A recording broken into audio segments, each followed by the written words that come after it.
এখনো আছেন। অনেকে আবার আমাদের নিয়ে প্রশ্ন তোলে, বাবা রে যাই বলো তাই বলো, আমরা জামাতের লোক। ঠিক না বেঠি? সাক্ষী আছে তো, রুকন শপথ নিছি কিনা জিজ্ঞেস করে দেখেন। শয়তানি করার জায়গা, তোরা সমালোচনা করিস আর আমি উপর মুখে উঠি, উঠাই কে? লাভ নাই সমালোচনা করে। ইসলামী আন্দোলন করার অধিকার সবার আছে না নাই? কোরআনের কথা বলার অধিকারও সবার আছে। ভাইয়েরা আমার, কিরা আব্দুল ভাই 500 টাকা আল্লাহ দানকে কবুল করো, নেখায়া দিয়ে দাও। আরো যারা দেবেন তাড়াতাড়ি দিয়ে দিতে পারেন, সময় বেশি নিয়ে যাবে না, রাত অনেক হয়ে গেছে। ভাইয়েরা আমার ইউটিউবারেরা এসেছে, ওদেরও কিছু কন্টেন্টের দরকার আছে না নাই? কোন কন্টেন্ট লাগবে? একটা তো দিলাম, একটা পাওয়া গেছে না নতুন? হ্যাঁ, আর কি লাগবে? জুবাইর আহমেদ তাশরিফ সাতক্ষীরায় আসে নাই, এই নিয়ে কথা বলা লাগবে। আচ্ছা বলবো লাস্টে, এখন তো ক্যামেরা অন না, লাস্টে বলে দেবো ইনশাল্লাহ। আগে টাকা দেন, লাস্টে বলবো। ওই নিয়ে আসলে কথা বলা দরকার। আর কেউ 500, 1000, 2000, 3000 এত মেহমান কেউ পকেটে হাত দেয় না। আল্লাহর ওলিরা কেন দেয় না? কারণটা কি? কারণ টাকা আমাদের। আল্লাহ রাব্বুল আলামিন বললেন, কাইফা তাকফুরুনা বিল্লাহি ওয়া কুনতুম আমওয়াতান ফাআহইয়াকুম সুম্মা ইউমীতুকুম সুম্মা ইউহয়ীকুম সুম্মা ইলাইহি তুরজাউন। আমার আল্লাহ বললেন, কোন জিনিস তোমাদেরকে তোমাদের মহান রব থেকে ভুলিয়ে দিল, অথচ তোমরা ছিলে মৃত, তোমাদের কোনো জীবন ছিল না, কার ছিল না, কৃতি ছিল না। সিরাজ খান মৃত, 1000 মৃত, তার টাকা দিলে কি করে? ছেলিতে তাই করে। এ তো আর ভোট না যে মরে গেলেও দেবে। মৃত মানুষ, তার নামে ছেলে 1000 টাকা দিল আল্লাহ। তুমি দানকে কবুল করো। অসুস্থ কিডা? টুটুল ভাই, আল্লাহ ইন্ডিয়ায় রয়েছে, টুটুল ভাইকে সুস্থতা দান করে দাও, নেখায়াত দিয়ে দাও। ও আল্লাহ তুমি রোগ মুক্তি করে দাও। কোন ভাইরা আছেন দিবেন 500, 1000, 2000 টাকা এই মাহফিলের জন্য, মাদ্রাসার জন্য? কিডা আবার 500 টাকা? মায়ের জন্য একজন বান্দা, আল্লাহ মা জননীর জন্য 500 টাকা করলো দান, আল্লাহ বাড়িয়ে দাও, সম্মান নেখায়াত দিয়ে দাও, মনের স্বপ্ন পুরা করে দাও, আপনজনদের কবুল করে নাও। মা জননী যাদের কবরে, কবরগুলো জান্নাতের বাগান বানায় দাও, বলে না আমি। তারপরে আর কেউ আছেন? আর কেউ দেওয়ার মতো কোন আল্লাহর বান্দা যদি থাকেন? ভাইরা আমার, আমি মুসাফির মানুষ, আমি যুবক মানুষ। আল্লাহ চাইলে দোয়া কবুল করতে পারে না? আল্লাহ যুবকের দোয়া কবুল করে, যুবকের হাত ফিরায় না, আর মুসাফিরের দোয়া কবুল করে নাই। বলেন সুবহানাল্লাহ। ওগো আমার ভাইরা, শোনাতে চাইলাম, মিনহা খলাকনাকুম ওয়া ফিহা নুঈদুকুম ওয়া মিনহা নুখরিজুকুম তারাতান উখরা। কোথায় পড়বেন ভাইরা আমার? কিন্তু আমি টাকা চাওয়ার পরে অনেকেই ফাঁকা করে দিলেন, এইটা আশা করি নাই। চাইলে টাকা করে দেয় ফাঁকার, আমার তো জ্বালার শেষ নেই। কিছুক্ষণ আগে যেখানে ছিলাম ওখানে একটু সালাম বিনিময় করতে হবে, দুলাভাইয়ের মাহফিল। সেই সালাম বিনিময়ের মধ্যে বলছে, হুজুর একটু কালেকশন করে দিয়ে যান। আবার এখানে আসলাম, মনে করলাম প্রধান বক্তা, কুপান দিয়ে ওয়াজ করবো। ওমা এসে দেখি আমার ভাই কালেকশন করে না, খালি চিঠি লেখে, হুজুর টাকা তোলেন, টাকা তোলেন, টাকা তোলেন। আমার শান্তি জিকে নেই যায়। মানে আমি সরল মানুষ মিলিয়ে সবাই এরকম করে, গরিব তো আমি গরিবের ভাবি। ঠিক না বে? ঠিক। যাই বলে করি, না করে যাবো কানে। ওগো আমার ভাইরা, তাইলে মনে কি আছে? 1, 2, 3 জানুয়ারি ওই মাহফিলের পরিচালনায় 3 জন থাকবেন। 1 নম্বর আব্দুল হাই মোহাম্মদ সাইফুল্লাহ, 2 নম্বর আমিরুল মোমেনিন মানিক, আর 3 নম্বর আপনাদের ভাই কবির বিন সামান। মাহফিলটা পরিচালনা করবেন 3 দিন ধরে। আলহামদুলিল্লাহ বলবেন। আর কেউ দেবে? না দিলে আলোচনা যাবে। হ্যাঁ, আমি তো চাচ্ছি তা আপনার অতিথির স্টেজে তো আমি ডাইরেক্ট নাম ধরে তো চালিয়ে, এটা মান সম্মানের ব্যাপার না? আমি তো তাকে অপমান করতে পারি না। হ্যাঁ, যারা বসে আছে না দিলে আমি এখন কি করবো? আদায় শেষ। আমার মা বোনেরা তাড়াতাড়ি দিয়ে দেন, যা আছে এবার আসেন আলোচনায় আসি। আমরা যে আয়াতটা কবরে যে পড়ি, ওই আয়াত কবরে পড়ার জন্য নয়, বরং এই আয়াত পড়েছেন মুসা ফিরাউনের কাছে। সুতরাং আমাদের এই আয়াত পড়তে হবে ডক্টর ইউনূসের কাছে, যে ডক্টর ইউনূস উল্টো পাল্টা করা যাবে না। মিনহা খালাকনাকুম ওয়া ফিহা নুঈদুকুম ওয়া মিনহা নুখরিজুকুম তারাতান উখরা। ওগো ডক্টর ইউনূস সাহেব, কিসের বাড়াবাড়ি, কিসের পিড়াপিড়ি, কিসের মারামারি, কিসের কাটাকাটি, সব বাদ। এই দেশে সুন্দরভাবে রাষ্ট্র পরিচালনা করা লাগবে, কারণ এই মাটি থেকে তোমাকে বানানো হয়েছে, আবার মাটিতে ঢুকানো হবে, আবার একদিন মাটি থেকে উঠানো হবে। এই হলো প্রথম পর্যায়ে। 2 নম্বর হলো আমাদের মন্ত্রী যারা, এমপি যারা, চেয়ারম্যান যারা, তাদের কানের কাছে যেয়ে বলতে হবে, ওগো চেয়ারম্যান সাহেব, কেন ত্রাণের চালগুলো মেরে খান? কেন আপনি টিউবওয়েল আসলে সেই টিউবওয়েলগুলো মেরে দেন? কেন রাস্তার টাকা মারেন? কেন ব্রিজ কালভার্ট গুলো মেরে নেন? ওগো চেয়ারম্যান সাহেব, আপনি কি জানেন না? মিনহা খালাকনাকুম ওয়া ফিহা নুঈদুকুম ওয়া মিনহা নুখরিজুকুম তারাতান উখরা। এরপরে পড়তে হবে কোথায়? এখন পট পরিবর্তনের পরে কেউ নাকের পরে ঘুষি মারছে না? মারছে না? যাই যার ধরার কথা তার মেরে নিয়ে আসে, যার টেনে আনার কথা তার বাইন্দে নিয়ে আসে। ওগো আমার ভাইরা, সুতরাং তাদেরকে বলতে হবে মিনহা খালাকনাকুম ওয়া ফিহা নুঈদুকুম ওয়া মিনহা নুখরিজুকুম তারাতান উখরা। এরপরে আমার যুবকেরা, আসছে লাইলাতুল ফেব্রুয়ারি। এই লাইলাতুল ফেব্রুয়ারিতে যুবকদের বলে, যদি তুমি আমার জন্য এই দিন কোন 3 পিস না এনে দাও, তাইলে তোমার সাথে কাটা কাটি রে। তখন বলতে হবে মিনহা খালাকনাকুম ওয়া ফিহা নুঈদুকুম ওয়া মিনহা নুখরিজুকুম তারাতান উখরা। ওগো সুন্দরী, কিসের ভয় তোমার, কিসের লয় তোমার, কিসের এত লাইলাতুল ফেব্রুয়ারি, কিসের এত গদখালিতে ঘোরাঘুরি, কিসের এত বাইকের পিছনে গিয়ার দেয়া? ওগো সুন্দরী, তুমি কি জানো না এই মাটি থেকে তোমাকে সৃষ্টি করা হয়েছে, আবার একদিন এই মাটিতে তোমাকে ঢুকানো হবে, আবার একদিন এই মাটি থেকে তোমাকে উঠানো হবে, আল্লাহর কাছে তোমাকে দাঁড় করানো হবে। ওগো আমার ভাইরা, এরপরে দেখেন আমার সমাজে কত অন্যায় আছে, গ্রামে সুদখোর আছে। এই সুদখোরের কাছে টাকা ধার চাইতে গেলে দেয় না, কিন্তু যে যদি বলেন সুদ লাগবে তাইলে দেয়। যখন সে সুদ দিবে, সুদ দিতে চাইবে, তখন বলতে হবে মিনহা খালাকনাকুম ওয়া ফিহা নুঈদুকুম ওয়া মিনহা নুখরিজুকুম তারাতান উখরা। এই সুদখোরকেও সাবধান করতে হবে।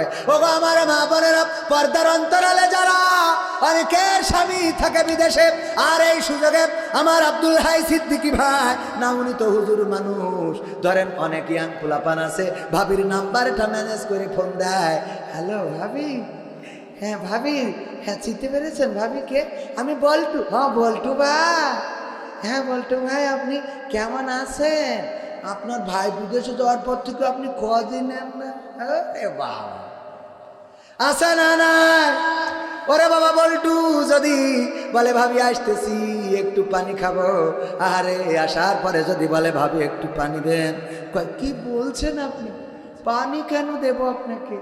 আপনাকে শরবত বানিয়ে দিচ্ছি, একটুখানি সময় দিন। আরে আল্লাহর ওলি, আসে না নাই? স্বামী থাকে বিদেশ, কিছু করার নাই। এই বলে না, বলে না, কয় স্বামী বিদেশে, কিছু করার নাই। ওগো আমার মা বোনেরা, আপনার স্বামী আমানত রেখে গিয়েছেন আপনার সুখের জন্য প্রবাসে, কত কষ্ট করে দিনের পর দিন মাথার ঘাম পায়ে ফেলে, কত পরিশ্রম করে। কাতারে গেলাম, যাওয়ার পরে দেখলাম একজন, আমি রাস্তা দিয়ে হাঁটতেছি, দৌড়ে এসেছে আমার কাছে, এসে বলল ভাই আপনার সাথে আমি একটা সেলফি তুলতে চাই। আমি বললাম তোলেন। ওর তোলা হয়ে যাওয়ার পরে আমি বললাম আমিও একটা উঠাতে চাই। বলল না ভাই আপনি উঠাবেন না, আপনার সাথে আমি ছবি উঠবো না। আমি বললাম আমি আপনার সাথে উঠলাম, আপনি আমার সাথে উঠবেন না, কারণ আপনি সেলিব্রিটি আমার থেকে বড়।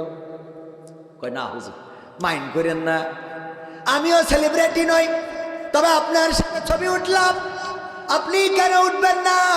ওই ভাই বলল ভাই দেখেন আমার জামা কাপড়ের অবস্থা, এই ছেঁড়া ছোট জামা, পরনের প্যান্টটাই কত জায়গায় ছেঁড়া, পায়ের জুতোটায় রং লেগে আছে, আরে ময়লা মাটি, গায়ে কালো হয়ে গেছে রোদে পুড়ে, ওই মানুষটা বলল, ভাই আমার এই পোশাকে যদি ছবিটা তুলে ফেসবুকে ছেড়ে দেন, আপনাকে তো সবাই চেনে, বাংলাদেশের মানুষ। আমার ছবিটা যখন আমার পরিবারের কাছে পৌঁছে যাবে, যখন আমার স্ত্রী দেখবে, যখন আমার মা দেখবে, যখন আমার সন্তান দেখবে, তখন মনে করবে আরে আমার বাছা প্রবাসে কত কষ্ট করে। আমি আমার সন্তান, আমার মা, আমার স্ত্রীর কাছে আমার এই কষ্টের কথাটা প্রকাশ করতে চায় না। সুতরাং আপনার সাথে আমি ছবি উঠবো না, আপনার সাথে আপনার ফোনে আমি ছবি উঠবো না, বরং আপনার ছবিটা আমার ফোনে থেকে যাক স্মৃতি হিসাবে।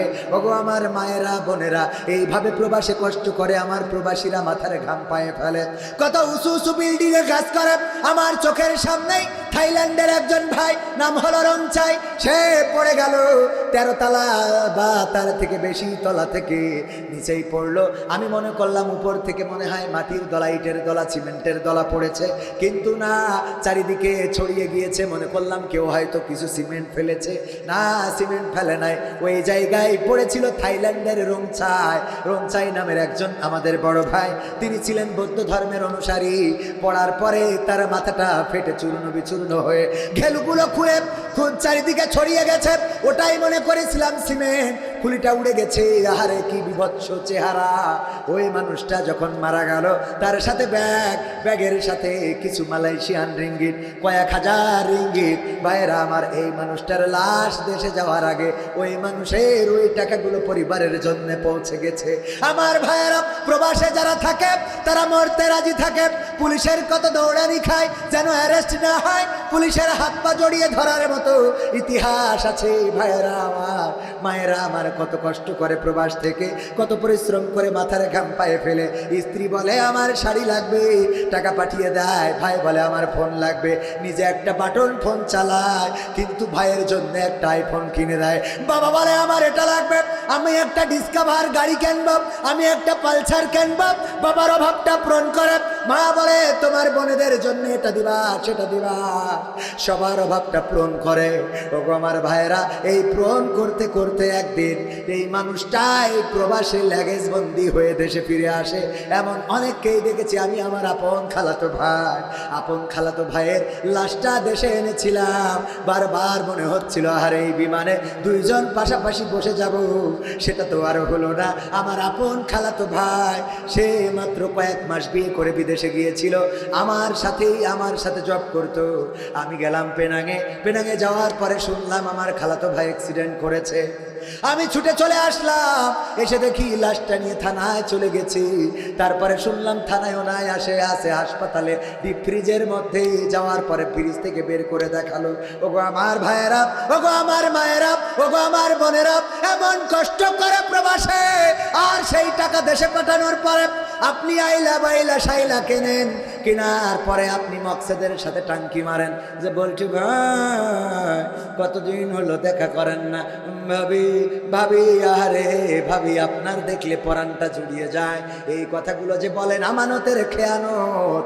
এই জায়গায় ভাবি, যদি কোনো যুবক আপনাকে বলে ভাবি আপনার বড্ড সুন্দরী লাগে, আপনাকে রেখে ভাই কেমন করে মালয়েশিয়া সিঙ্গাপুর থাকে, সাথে সাথে বলতে হবে মিন্নাহা খালাকনাকুম ওয়া ফিহা নুঈদুকুম ওয়া মিনহা নুখরিজুকুম তারাতান উখরা। কথা কি বোঝা গেছে? কোথায় পড়বেন? দেওয়াররা পড়বে ভাবির কাছে, ভাবিরা পড়বে দেওয়ারের কাছে, যে ওগো দেওয়ার শোনো, তুমি কেন আমার সাথে প্রেম নিবেদন করো? তুমি কি জানো না এই মাটি থেকে সৃষ্টি হয়েছো, মাটিতে ঢুকবা, মাটির থেকে উঠাবে, আল্লাহর কাছে দাঁড়ানো লাগবে। সুতরাং তোমার এই সৌন্দর্য দিয়ে আমাকে আকৃষ্ট করা যাবে না, আমার এই সৌন্দর্য থাকবে না। কিন্তু এখনকার মা বোনেরা ওইটা বলে না, এখন বলে ওরে স্বামী আমার যেমন তেমন, দেওরাই আমার মনের মতন। ঠিক না বে ঠিক? ওরে স্বামী যেমন তেমন, দেওরা মনের মতন। আর এই শুনে আবার স্বামীরাও গান বানাইছে, বউ আমার যেমন তেমন, শালি আমার মনের মতন রে। ও শালি ভালো লাগে, বউ ভালো লাগে না। একবার একজনের কাছে খবর এসেছে আপনার আব্বা খালা মরে গেছে।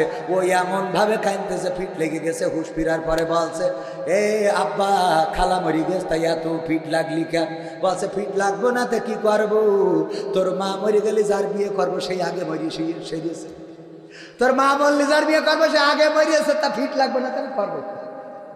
সহ্য না করি পারা যা, ও ধান্দা করে রেখেছে, ওর মা বললি ওর খালার বিয়ে করবে, সে আগে মরিয়েছে যদি ফিট লাগতেছে। ওগো আমার ভাইরা মায়েরা, আল্লাহ বললেন ও করে না ফি বুয়ুতিকুন্না ওয়ালা তাবাররাজনা তাবাররুজাল জাহিলিয়াতিল উলা। ওগো নারীরা পর্দার মধ্যে থাকো, জাহিলি যুগের মেয়েদের মতো সেজেগুজে নিজেদেরকে প্রদর্শন করে বেড়ায়ও না। এই কথা বলার পরে আমার মা বোনেরা বুদ্ধি করলো যে আল্লাহর কথাও মানবো, আবার সাজুগুজু করব। আমি উদাহরণ দিতে যেয়ে বলি, আমার আব্দুল হাই সিদ্দিকী ভাই বললো যে কবির ভাই চলেন একটু সুন্দরবনে পিকনিকে যাব। আমি বললাম কয়জন যাবেন? কয় 10 জন। খাওয়াবে কিডা? কয় আমি খাওয়াবানে। আমি রওনা দিলাম, কিন্তু আমার ইমরান ভাই আর আমার কি ভাই মুশফিকুর ভাই 2 জন আবার পথের থেকে যোগ দিয়েছে। এমনি ভাবে 2 জন 3 জন যোগ দিতে 10 জনের জায়গায় 20 জন হয়ে গেছে। আব্দুল হাই সিদ্দিকী ভাই তো বুদ্ধিমান মানুষ, ও চিন্তা করেছে লোক তো বাড়তেই পারে, কারণ আমি হুজুর মানুষ। এই কারণে ভাতের সাথে আবার কিছু মুড়িও নিয়েছে, যে যদি ভাতে শর্ট পড়ে তাইলে মুড়ি দিয়ে চালাই নেবো কিছু লোকের। এরপরে আমার কাছে জিজ্ঞেস করতেছে, কবির ভাই আপনি ভাত খাবেন না মুড়ি খাবেন? আমি বললাম মুড়ি খেয়ে তারপর ভাত খাবো, মুড়ি খেয়ে তারপর ভাত খাবো। তার মানে কোনটা ছাড়বো না। আমার মা বোনদের বললাম, ওগো নারীরা পর্দার মধ্যে থাকো, জাহিলি যুগের মেয়েদের মতো সাজুগুজু করে প্রদর্শন করে বেড়ায়ও না। আর আমার মা বোনেরা বললো আমরা পর্দাও করবো সাজুগুজুও করবো, বুরখা পরে বাড়িতে বেরোবো আর গদখালি যেয়ে খুলবো। বলেন সুবহানাল্লাহ। নাউজুবিল্লাহ, আমার ভুল হয়ে আছে। ও আমার ভাইরা মন আছে না নাই? আছে। আবার যুবকেরা ভালো হওয়া লাগবে। অসংখ্য যুবক আছে মেয়েদেরকে ভালো থাকতে দেয় না, ভালো রাখতে দেয় না। তোমারে ভালো লাগে, তুমি আমার জান, তুমি আমার পরাণ। তুমি এসেছো বলে আকাশটা এত নীল, তাই এতদিন লাল ছিল শয়তান। তুমি এসেছো বলে শাপলা সাদা, তুমি এসেছো বলে আকাশের বকটা অত সুন্দর, ও এসেছে তাই অত সুন্দর। তুমি এসেছো বলে কক্সবাজারের সমুদ্র সৈকতের ঢেউটা এত সুন্দর, আর এতদিন ওখানে ঢেউ উঠতো না। এই আছে না নাই? ওরে পাম পাম পাম পাম।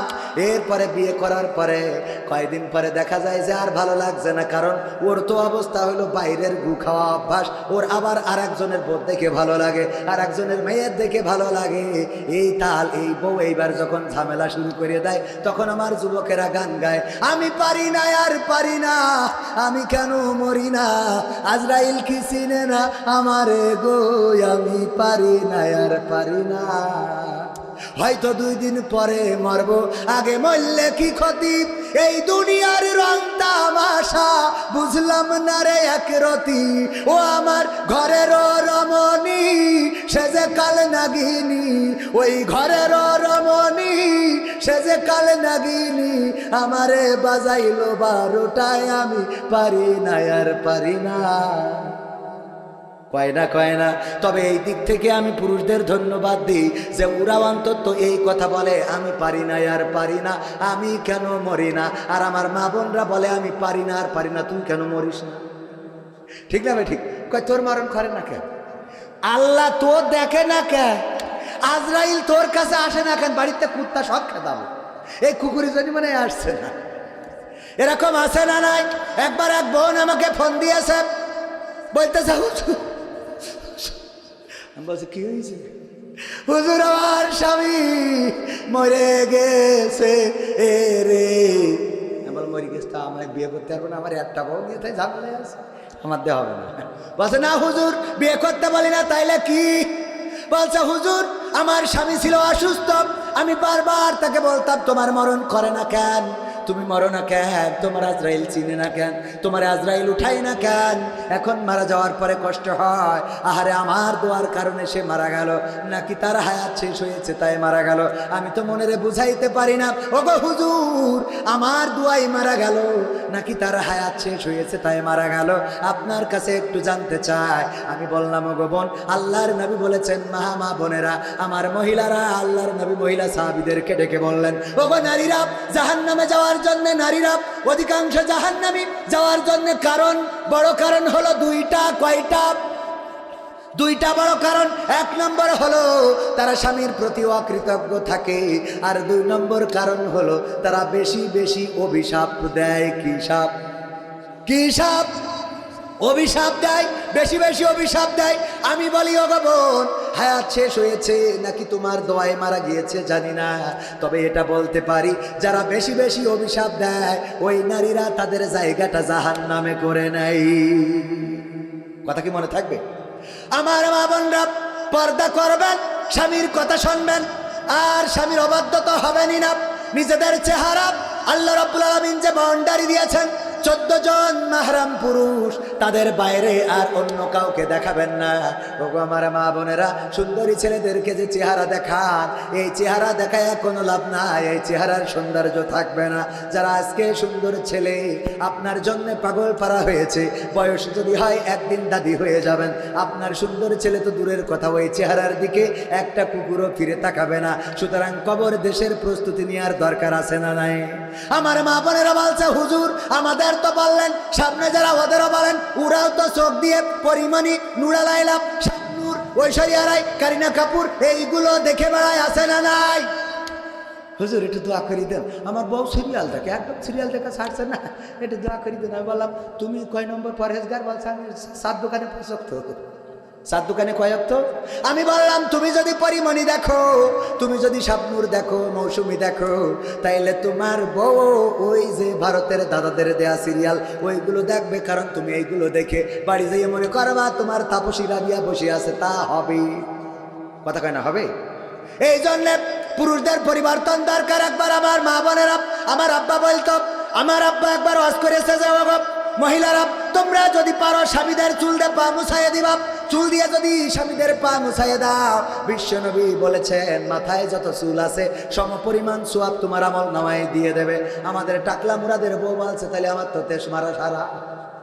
টাকলা মুরাদের মাথায় কি চুল আছে? না থাকলেও অসুবিধা নেই। আল্লাহ, আমার আব্বা বলল যে এরপরে ওয়াজ করলাম, আইয়ুব আলাইহিস সালাম রোগাক্রান্ত হওয়ার পরে স্ত্রী রহিমা আলাইহিস সালাম চুল দিয়ে তার স্বামীর পা মুছাইয়ে দিতেন।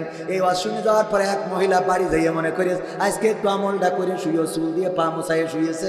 শোয়ার পরে গন্ধের জ্বালায় বাঁচা যাচ্ছে না, গন্ধ তো গন্ধ, দুর্গন্ধ। এই কিসের গন্ধ? পায়খানার গন্ধ কোথা থেকে আসে? যারা তাড়াতাড়ি করে আলো জ্বালিয়েছে, চারিদিকে খোঁজে, বালিশের নিচেই খোঁজে, খাটের নিচেই, তশকের নিচেই, বেডশিটের নিচেই, কোনো জায়গায় পাওয়া যায় না, পাওয়া যায় না। স্বামী হঠাৎ করে চুলের কাছে গন্ধটা পেয়ে চুলটাই নিয়ে নে নাকের কাছে ধরিয়ে বলছে, তোমার চুলই তো পায়খানার গন্ধ, কারণটা কি? কারণ কি বলতে পারবে না। হুজুর ওয়াজ করেছে যে মা বোনেরা তোমরা স্বামীর চুল দিয়ে পা মুছাইয়ে ঘুমাবা। আমি চিন্তা করলাম আমলটা করে শুই, আর আমল করার জন্য যখন তোমার চুল দিয়ে পা মুছাইয়ে শুইছি, এই হলো আমার অপরাধ। এর বাইরে তখন কি ঘটে গেছে আমি জানি না। বলছে, জাত গেল বলো এ কোন আজব কারখানা, ও জাত গেল বলো। ওরে সত্য কাজে কেউ নয় রাজি, সত্য কাজে কেউ নাই রাজি, সবই দেখি তা না না না। ও জাত গেল বলো এ কোন আজব কারখানা, জাত গেল বলো। জাত গেল কেন? ওই আল্লাহর ওলি চায়ের দোকানে খেলছিল তাস টাকা দিয়ে, তখন হয়ে গেছে ওইটা জুয়া, ঠিক না? এই জুয়া খেলার সময় হঠাৎ করে পুলিশের গাড়ি, আর্মির গাড়ি এসে দোকানের সামনে দাঁড়াইছে। ও বুঝতে পেরেছে এইবার বাটাম পড়বে, গান গাওয়াবে। যে গান গাও পড়ে না, চোখের পলক কি তোমার রূপের ঝলক, গাওয়াইছে না গাওয়াই নাই? আর্মি ধরলে গান গাওয়াবে, ও তো গানও ভালো পারে না। এই জন্য তাড়াতাড়ি তাস টাকা পয়সা যা ছিল ফেলাই দিয়ে দৌড় দিয়েছে। জুতাটা পাই দেবে সেই সময়ও পায় নাই। বাঁশবাগান দিয়ে আসতেছে, কিরা এক রাইট ঝেড়ে দিয়েছে, চটকা এসে শুয়ে রয়েছে। আর ওই মুছাইয়ে শুয়েছে। পরের দিন যখন আব্বা বাড়ি আসতেছে, মহিলারা ডেকে বলছে, হুজুর কত কায়দা করে বললেন স্বামীদের চুলতে পা মুছাই দেবেন, কিন্তু আমাদের স্বামীরা তো এক একটা আল্লাহর ওলি পরহেজগার, ওদের যখন পা মুছাইয়ে দিতে বলেছেন আমাদের আপত্তি নাই, কিন্তু হুজুর সামনে যে পুরুষগুলো থাকে ওদের বলবেন ওরা যেন টিউবওয়েলেতে পাটা ধুয়ে তারপরে পাটা ধুয়ে তারপরে যেন আল্লাহর ওলি এমন আছে না নাই? সারাদিন তাস খেলে, ফিলাস মারে আর মনে করে তার বাড়ি রাবিয়া বসরি হবে না, কখনো হবে না, হবে না। তুমি যদি পরহেজগার হও, তুমি যদি আল্লাহ ওয়ালা হও, তুমি যদি ইমানদার হও, তুমি যদি নামাজি হও, তুমি যদি তাহাজ্জুদ গুজারি হও, ফজরের সময় যদি উঠে যাও নামাজের জন্য, বউ একদিন 2 দিন 3 দিন 5 দিন পরে দেখবা বউ অটোমেটিক উঠে তাহাজ্জুদ পড়া শুরু করেছে। তুমি যদি স্ত্রীকে যে আগে সালাম দাও, 5 দিন 3 দিন 7 দিন সালাম দিয়ে দেখো, তুমি বাড়ি যাওয়ার সাথে সাথে তোমার স্ত্রী আগেই সালাম দিয়ে বসবে। এই জন্য কিছু কাজ নিজে আগে থেকে করার দরকার আছে না নাই? আগে থেকে করবে কি? ওয়াজ শুনেছে স্ত্রী যদি নামাজ না পড়ে স্বামী জাহান্নামে যাবে, বাড়ি যেয়ে বলছে এই বউ ওঠ, কে তোর নামাজ পড়তে হবে, কে? তা বলছে তুমি যদি নামাজ না পড়ো তাহলে আমি জাহান্নামে যাবো। তা বলছে তা অসুবিধা কি? অসুবিধা কি মানে? এই তুই আমার বউ, তুই নামাজ পড়িস না, তার জন্য আমি জাহান্নামে যাবো, অসুবিধা কি মানে? বলছে তুমি তো নামাজ পড়ো না। বলছে আমি নামাজ পড়ি না, আমার জন্য আমি জাহান্নামে যাবো, তোর অসুবিধা কি? তোর জন্য যাবো কে? আমার জন্য আমি জাহান্নামে যাবো, তোর জন্য যাবো না। বলছে কোন পাগলের রস শুনিয়ে যাবো তুমি? কবির বিন সামা, পাগলের রস বাদ দাও, কালকে না, কালকে আজকে রাত্রি ওঠ। বলছে শীত লাগছে, আজকে খুব শীত পড়ছে, কালকে পড়বা না, তুমি মন খারাপ করি না, কাল চৌ। আরে না ওঠ, কাল বেশি থাকবো তার কোনো গ্যারান্টি আছে? তোর জন্য জাহান্নামে যাতে আমি রাজি না। ওঠ, উঠাইয়ে শীতি উজু করাইছে, তথা করে খাইতেছে বাচ্চা। এখন রাইতে 1টার সময় বলো কোন ওয়াক্তের নামাজ, কয় রাকাত, কি সূরা পড়বো? তো বলছে যা হয় পড়, এখন যা হয় পড়, খাই বলো এখন কিসের নামাজ? রাত 12টার সময় কোন ওয়াক্তের কয় রাকাত, কি সূরা পড়তে হবে? না হলে তুমি সামনে যাও, আমি পিছনে ইক্তেদাই তু ভেজাল ইমাম। ইক্তেদাই তু কি ইমাম? ভেজাল ইমাম, কারণ ও জানে যে ইমামের যদি খাঁটি ইমাম বলি তাহলে তো যাই গেল, ঠিক না ভাই? ঠিক। ইক্তেদাই তু ভেজাল ইমাম, তুমি সামনে যাও, তুমি পড়াও আর আমি পড়ি। রাত 12টার সময় তোমার এখন নামাজ পড়িয়ে জান্নাত জাহান্নাম থেকে বের করে জান্নাতে ঢুকাই, তারপর বাস ও করিস নি, কালকে তুই পয়সা নেই। পরহেজগার আল্লাহ। এই জন্য পরিবর্তন আগে দরকার। কার কথা কয় না? কার দরকার? পরিবর্তন আগে দরকার আমাদের। আমরা যদি নিজেদের পরিবর্তন করি তাইলে আমাদের অনুগত যারা তারা পরিবর্তিত হয়ে যাবে। ওগো আমার ভাইয়েরা প্রশ্ন করেছেন, সাতক্ষীরায় আসার কথা ছিল কি? জুবায়ের আহমেদ তাশরিফ ভাই দারুণ আলোচনা করেন, জনপ্রিয়তা পেয়েছেন, কোরআনের মুফাসসির। আল্লাহ রাব্বুল আলামিন তার কণ্ঠটাকে কবুল করে নিন, দোয়া করি। কিন্তু ভাইজান এখনো ছোট মানুষ, এখনো আবেগ আছে না নাই? এখনো আবেগ থাকার কারণে সাতক্ষীরায় একটা অনাকাঙ্ক্ষিত ঘটনা ঘটে গিয়েছে। সেই ঘটনার জন্য আমার কাছে জানতে চেয়েছেন হুজুর এই ব্যাপারে আপনার মন্তব্য কি? আমার মন্তব্য হলো, কাইয়ুম মিয়াজি নামের একজন বক্তা, সেও আমার শ্রদ্ধাভাজন ব্যক্তিত্ব। আমি আমাদের মাদ্রাসার মাহফিলে এনেছিলাম একজন ভালো আলোচক, সরল মানুষ। সাতক্ষীরায় আসার পরে অনাকাঙ্ক্ষিত ঘটনা ঘটিয়েছে। কমিটির লোক কি যেন ঘটিয়েছে, তাকে আটকে রেখে টাকা পয়সা নাকি টাকা পয়সা নিয়েছে, ফোন কেড়ে নিয়েছে, এরকম অভিযোগ আমরা শুনেছি। এটা করে থাকতে পারে গোটা সাতক্ষীরার মধ্যে একটা কমিটি প্রতিদিন সাতক্ষীরায় ধরে নেন 100টা মাহফিল হয়, 100 মাহফিলের মধ্যে একটা কমিটি যদি এমন করে, গোটা সাতক্ষীরাকে কি দোষী বানানো যাবে নাকি? কথা কয়টা যাবে? এই সাতক্ষীরায় এমন ঘটনা ঘটার কারণে অনেক ওলামায়ে কেরাম সাতক্ষীরাটাকে বয়কট করেছে, বলেছে সাতক্ষীরায় আর ওয়াজ করতে যাব না, সাতক্ষীরায় আর মাহফিলে যাব না, সাতক্ষীরায় আর ওয়াজ করব না। ওগো আমার ভাইয়েরা, একজনের অপবাদ দিয়ে, একজনের অপরাধ দিয়ে সবাইকে জাস্টিফাই করা চলে? কয় না, কথা কয় না, চলবে না? চলে না। এখানে শত শত মানুষ, একজন মানুষ আমার সাথে খারাপ আচরণ করতেই পারে, আল্লাহ সবাইকে তো আর সমান করে পাঠায় নাই, তাই স্ট্যাটাস দিয়েছিলেন। তবে সাতক্ষীরাবাসীরাও একটু বাড়াবাড়ি করেছে। জুবায়ের আহমেদ তাশরিফ যখন এই স্ট্যাটাস দিয়েছে, আবেগে কোনো আলেমের পক্ষ নিয়ে হয়তো বলে ফেলেছেন যে সাতক্ষীরা বয়কট, কিন্তু পরবর্তীতে সরে এসেছে, আবার সাতক্ষীরার দাওয়াত নিয়েছেন, আসতেও চেয়েছিলেন। আমি যতদূর শুনেছি, জিজ্ঞাসা করেছিলাম, ওই দাওয়াত যিনি দিয়েছেন রবিউল ইসলাম খুলনার কাছে, বললো উনি আসবেন, বিমান টিকিটও করেছেন, কিন্তু ফেসবুকে আমার আলেম ওলামা আমার স্ট্যাটাস দিয়া ধরলো, এইসো সাতক্ষীরায় তোমার কাঠি খোলা হবে, আইসো সাতক্ষীরাবাসী লাঠি নিয়ে বসে আছে, শুরু করবে বাটাম টানা। ওগো আমার ভাইয়েরা, কেউ যদি স্লিপ অফ টাং অথবা ভুল করে কোনো কিছু বলে ফেলে, বলেন দেখি, যদি সে তওবা করে তাকে ক্ষমা করার দরকার আছে না নাই? সাতক্ষীরাকে বয়কট করেছে, আবার সেই আলেমেরা যদি সাতক্ষীরায় ঢোকে, সাতক্ষীরাবাসীরা তাকে বরণ করার দরকার আছে না নাই? বরণ করতে হবে কেন? আল্লাহ রাসূলের আদর্শটা এটা। আল্লাহ রাব্বুল আলামিন এমন ভাবেই তওবা কবুল করেন, একজন যদি একবার অপরাধ করে আর আল্লাহ যদি তারে একেবারে বাদ দিয়ে দেয়, তাইলে তার আর যাওয়ার কোনো জায়গা নাই আছে নাকি? বরং আল্লাহ রাব্বুল আলামিন রাস্তা রেখেছেন, তো ভুল করে তওবা করে, ভুল করে তওবা করে। আল্লাহর নবী বলেছেন যদি বান্দারা ভুল না করে আর তওবা যদি না করে, আল্লাহ ওই জাতিকে ধ্বংস করে দিয়ে আবার নতুন একটা জাতি নিয়ে আসবে যারা ভুল করবে আবার আল্লাহর কাছে তওবা করবে। বলেন সুবহানাল্লাহ।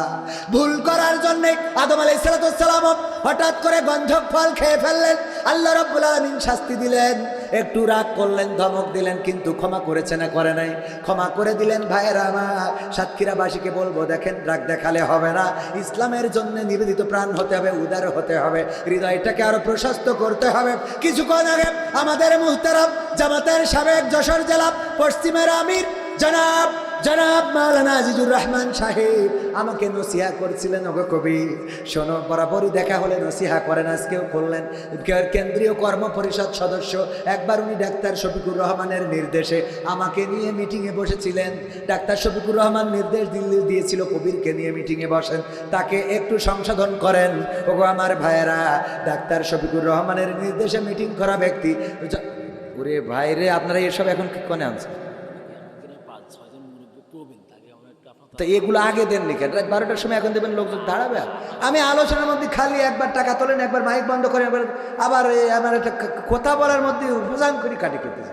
এসব দোয়া করেন, আল্লাহ اللهم صل على محمد وعلى آل محمد كما صليت على إبراهيم وعلى آل إبراهيم إنك حميد مجيد اللهم بارك على محمد وعلى آل محمد كما باركت على إبراهيم وعلى آل إبراهيم إنك حميد مجيد যে মুরব্বীদের কাঁধে টুপি দেবেন দিন।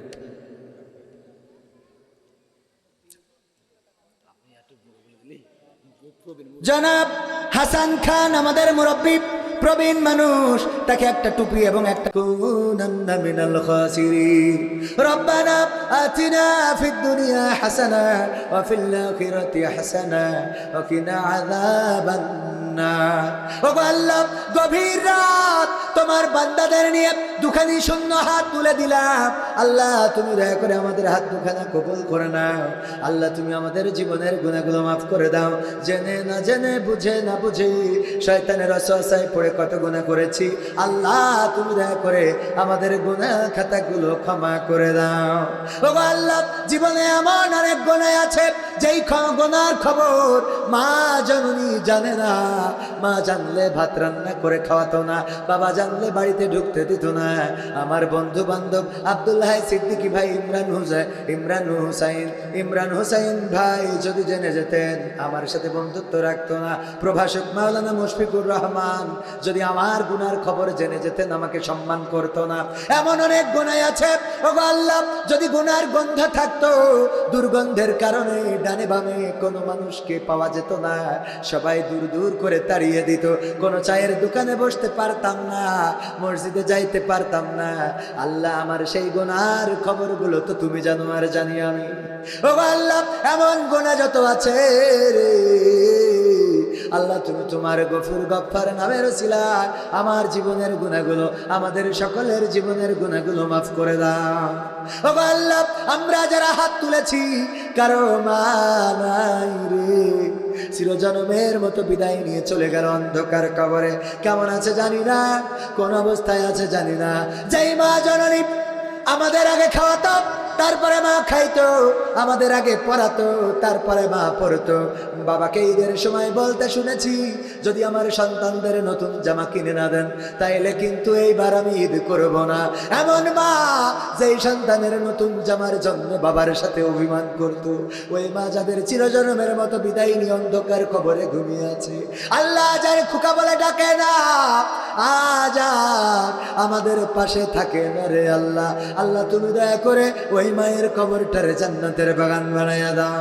ওগো আল্লাহ, যাদের বাবা নাই, বাবা হারাদের মধ্যে আমিও একজন। আল্লাহ চলে গেল চিরজন্মের মতো বিদায় নিয়ে।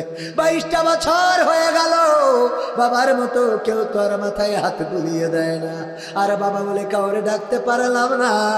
এই আক্ষেপটা থেকে গেল গো আল্লাহ। ও গো আল্লাহ, যেই দিন টাকা ছিল না, যেই দিন পয়সা ছিল না, ওই দিন বাবা ছিল রে। যেই দিন টাকা হইল, পয়সা হইল, ওই দিন আর বাবারে পাইলাম না, বাবারে পাইলাম না।